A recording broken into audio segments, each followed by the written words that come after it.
Cacing dalam perut murid. Biar betul. Antara percaya atau tidak. Ada seorang murid tahun 6. Badannya kecil macam murid darjah 2. Satu hari, jururawat panggil kelas murid tahun 6 ni ke bilik rawatan gigi.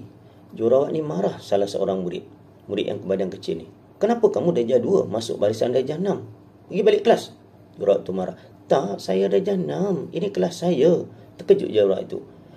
Selepas rawatan gigi, jururawat ni telah memberi satu surat kepada murid ini untuk bagi kepada ibunya, suruh bawa dia ke hospital untuk mendapat rawatan lanjut.